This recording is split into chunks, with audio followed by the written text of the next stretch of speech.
সুপ্রিয় ভিউয়ার্স, আজ আমরা যশোর বিমানবন্দরে রোপণের জন্য 50 পিস নারিকেল গাছ ডেলিভারি করছি। তো এজন্য বেস্ট প্ল্যান বাংলাদেশ টিম আমরা খুবই ব্যস্ত, কারণ বিমানবন্দর খুবই গুরুত্বপূর্ণ একটি জায়গা, সেখানে নিশ্চয়ই খুব ভালো মানের গাছ দিতে হবে। কিন্তু এটা লো বাজেটের মাঝে হওয়ার কারণে বাজেট কম কিন্তু গাছ সুন্দর হতে হবে।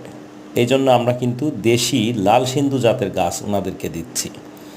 এই গাছের বিশেষ বৈশিষ্ট্য হলো গাছের কাণ্ডগুলো হলুদ হবে এবং গাছটা বড় হলেও দেখতে খুবই সুন্দর লাগবে এবং নারিকেলও কিন্তু হলুদ রং ধারণ করবে এবং নারিকেলটা খেতে অত্যন্ত মিষ্টি এবং পানিও কিন্তু অনেক মিষ্টি হয়ে থাকে। আমরা প্যাকেজিং করছি যশোরে ডেলিভারি করার জন্য। তো বন্ধুরা, এই গাছগুলোর উচ্চতা হবে কিন্তু 4 থেকে 6 ফিট এর মাঝে। আপনারা যারা গ্যারেন্টেড মিষ্টি হবে পানি এমন ভালো মানের দেশি জাতের নারিকেল খুঁজছেন, তারা কিন্তু এই গাছগুলো নিতে পারেন। আর এই গাছের অনন্য একটি বৈশিষ্ট্য হলো খুব অল্প যত্নেই কিন্তু ফল দিতে পারে।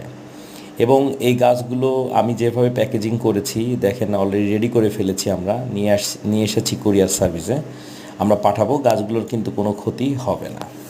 অর্থাৎ নান্দনিক, দেখতে সুন্দর, অল্প বাজেটের মাঝে যদি দেশি জাতের কোনো নারিকেল থাকে, আমি বলবো বন্ধুরা আপনারা নিঃসন্দেহে নিশ্চিন্ত মনে লাল সিন্ধু জাতের গাছগুলো কিন্তু রোপণ করতে পারেন। যারা এই গাছগুলো নিতে চান আমাদের সাথে যোগাযোগ করতে পারেন। হতেও পারে আপনার কাছে এমন সুন্দর সুন্দর নারিকেল। আসসালামু আলাইকুম।